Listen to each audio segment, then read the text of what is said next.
the reality in Gaza is a nightmare. How do you think this is all going to end? Well, I'm afraid it might end with the ethnic cleansing of Gaza. What does that mean? That at least that the Gazans are actually either going to die or they're going to be driven from their land. It's going to be probably a combination of the two. Maybe it won't be all of Gaza. Maybe the Israelis will just take northern Gaza and begin to settle it. Do you think that they can do that without triggering a war? They might be able to. That's the sad, sad truth. You would think. But these surrounding, the governments of the surrounding countries, like, again, Egypt and Jordan, they are severely compromised.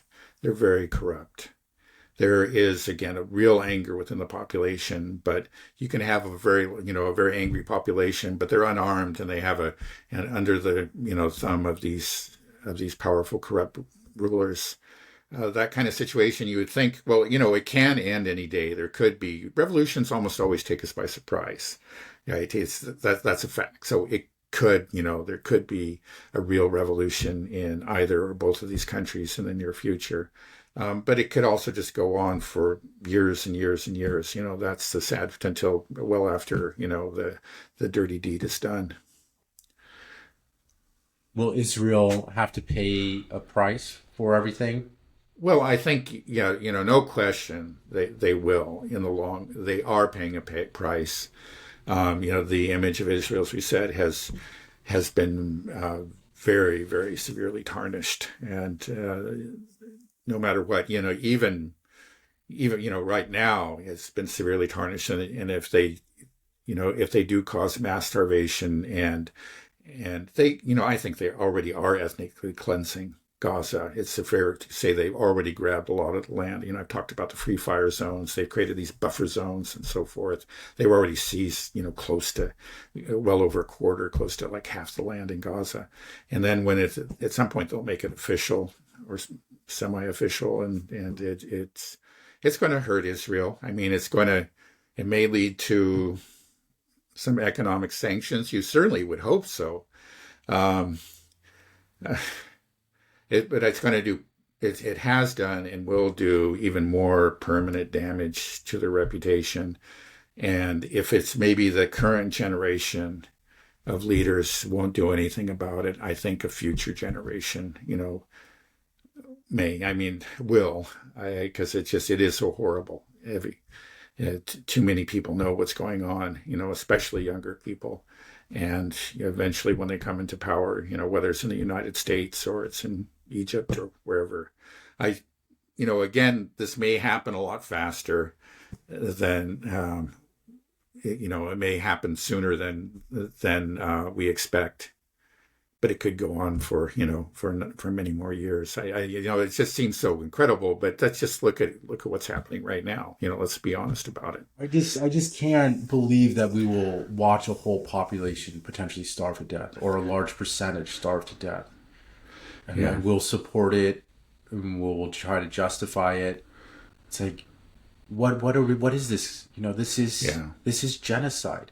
Right. I just don't want to use that term, but we I saw don't know it what. Right. And you have to use that term. You have to, because that's what it is, right? I mean, this is what we're looking at. Right. Yeah. No, I know. What can I say? But that's what's happening. It's just, like I say, how can this be? But it is happening.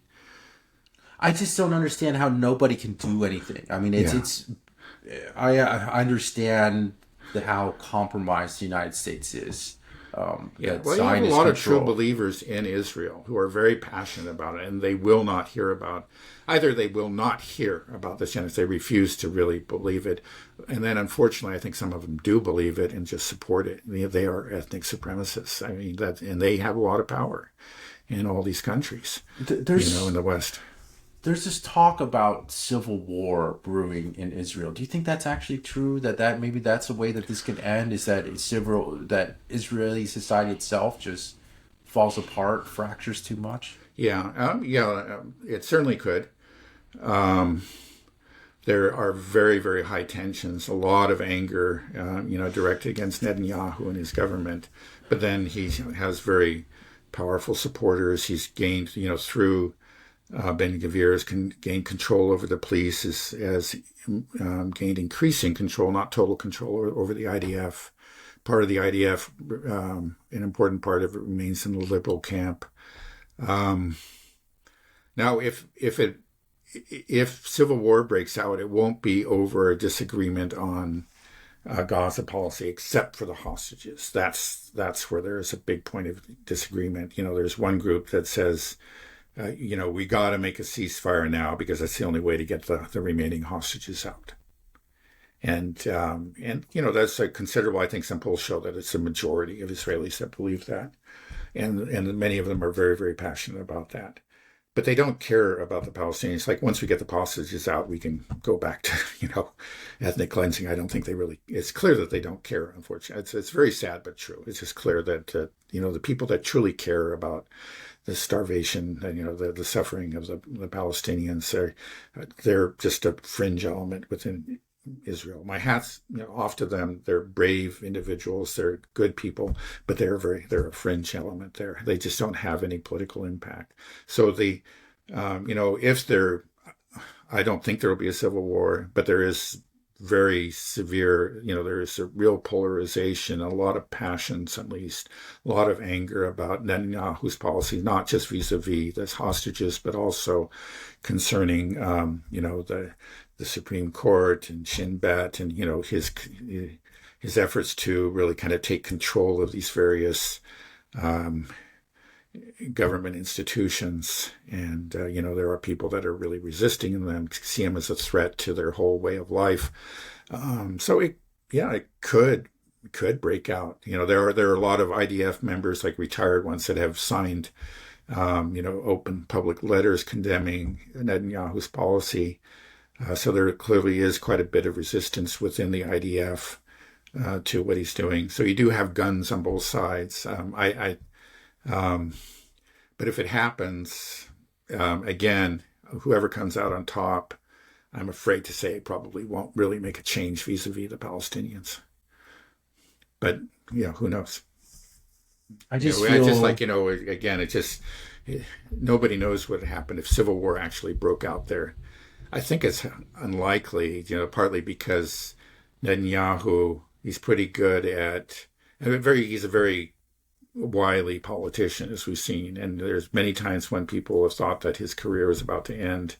I think he'll probably come out on top, and he'll always play the Iranian threat card or whatever. It's just like, we Israelis have to stand together. And that he may, be able to play that card again and prevent, maintain control, over the military and over Israeli society.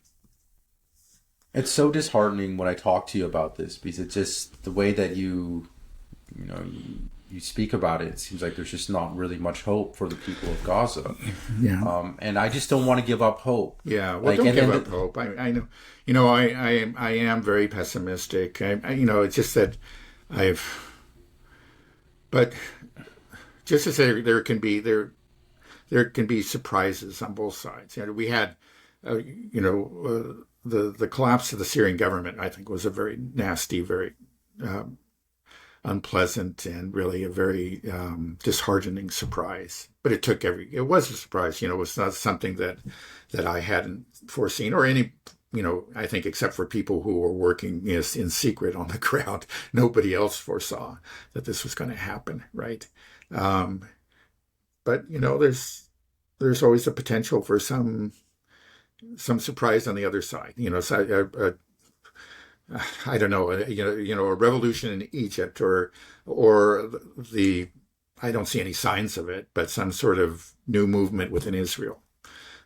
Perhaps if there really is chaos starts to take place in Israel, there might be a real fundamental, you could hope at least, it looks like all the trends are going the other way, but you could hope that there could be a real reassessment on a significant part of the Israeli population of what they're doing, what Zionism is all about. But, I have to see some sort of indications of it. We can always hope against hope. And sometimes, we're surprised in a pleasant way. That's all I can say. Yeah, well, as maybe there's more and more global support for the Houthis, the people of Yemen, the Iranians as well, because these seem to be the forces that are willing to stand up to Israel. I mean, really, it's just the Houthis. Iran, as a Oh, potential financial backer, and we know its role as the axis of resistance, but it's not actively engaged in stopping this genocide. The Houthis are the only ones. Um, you know, part, I've mentioned this before that sometimes I wish that the Iran negotiations fail just because I want Iran. I almost want an attack on Iran so Iran can finally end this. And I know you say that's not something I wish for, but is this a bad feeling that I have that I want to see Israel punished, but I don't want everybody in Israel to die. Obviously, but they can't get away yeah, with a right. genocide. Yeah. They need to be punished some way. There needs to be a recognition of what's happening, Right.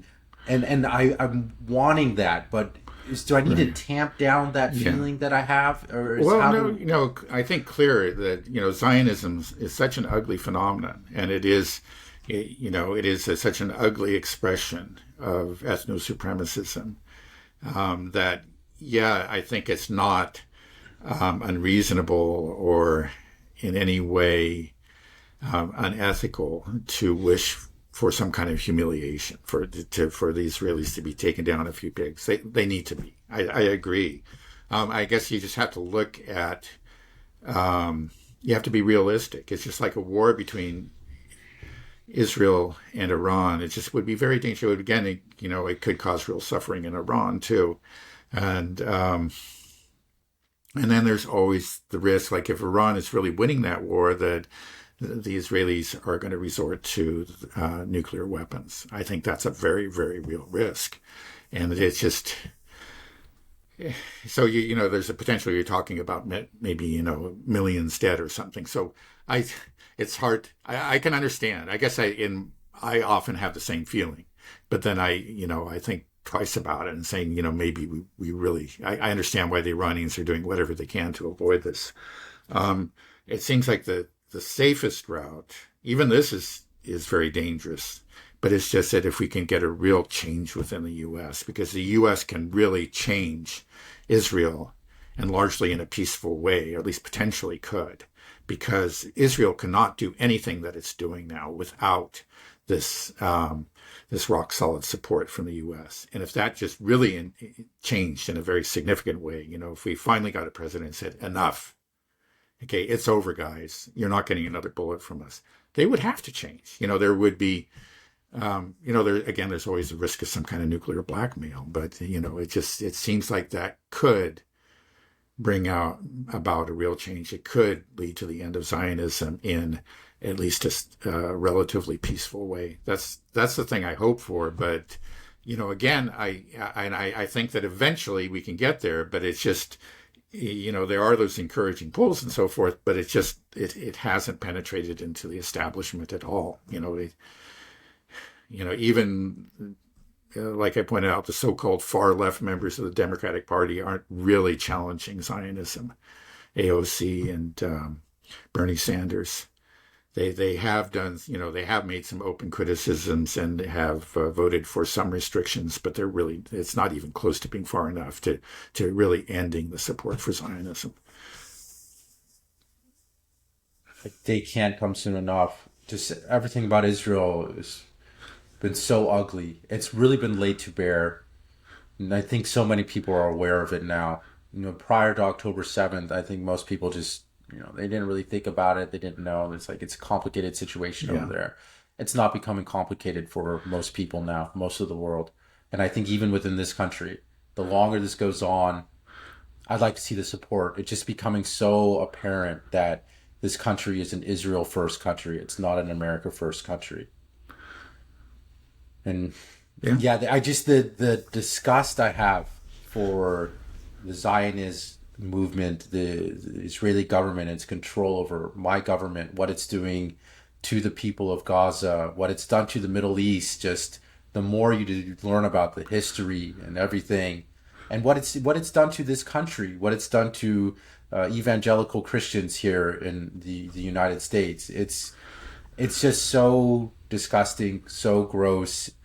If there's any type of cause you want to take up, this is the cause. I feel like this is something that I feel personally like this needs to change. This needs to end. We can't have this type of relationship. We can't have a country that's actively committing genocide that we're supporting, that buys off all of our politicians, that has this huge lobbying influence, that has got the United States involved in all these wars in the Middle East, costs us trillions of dollars, millions of people dead. And for what?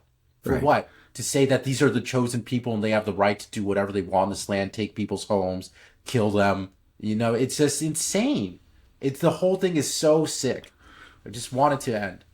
And I know it's ending, but it's so slow and painful, the process of this ending. I know it's happening. I know it's this whole loss of support. This is the process, but it's such a painful process that might mean the death of all of the people in Gaza, or a huge percentage of them, and the deaths of all these people in Lebanon and in Syria and in the West Bank.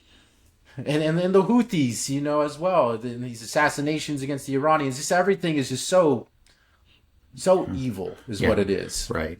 And I think it needs to be emphasized that, our culpability, the U.S. culpability, in many ways, equals that of Israel.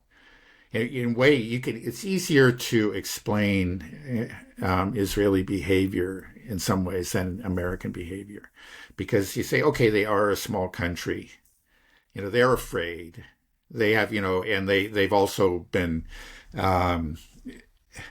have been raised with these ideas, they've gone through school, whatever, it's clear that it's hard not to be a Zionist if you're in Israel. It should not be, hard to oppose Zionism in the U.S. It's, in a way, it seems like it's something that people just chose, like an identity that they chose for themselves without any pressures whatsoever. And so in a way, the culpability is even greater. What are you doing? Why have you have all the causes in the world. Why have you chosen this one and made it your central cause? But we have, again, we're just entirely complicit in this. So much of our, again, of our government, but many of our people too. Well, let's pray for an end. I guess that's all we can do. Okay. And then, do what we and many, many, many other people are doing, is just to bring this to other people's attention. It is having an effect on opinion, and that in the end, that could, I think, will prove decisive. Maybe it'll be sooner. Perhaps I'm overly pessimistic. I hope to be proven wrong in that way. Right. Okay. All right. Well, don't give up hope on Gaza. Anybody listening, just talking about it, posting about it, sharing it, liking things on X and Twitter. Every little bit helps. It's slowly changing the narrative, and it's painful to watch, but we are winning this war against Zionism. It is happening at a huge cost, but because of the actions that Israel is inflicting upon these people. But Zionism will end, and I hope we'll be around to see it. I think it will be sooner than we think.